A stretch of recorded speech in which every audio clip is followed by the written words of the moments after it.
Did you know that the national tree of South Africa is the yellowwood tree, and the national bird and the national fish is the galjoen?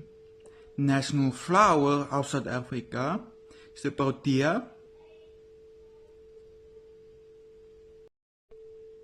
And did you know that the national bird of South Africa is the Secretaris voël of South Africa?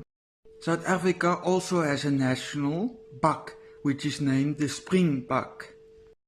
Alongside that, there is the big five, which is known as the elephant, which often gets hunted by poachers for the horns. Cheetah, which can run 120 kilometers an hour. The leopard, which is commonly found in trees. And the rhino, which is hunted for its horn, but its horn has no benefits whatsoever. Rhino horn is made of keratin, which is the same stuff your fingernails and hair is made of.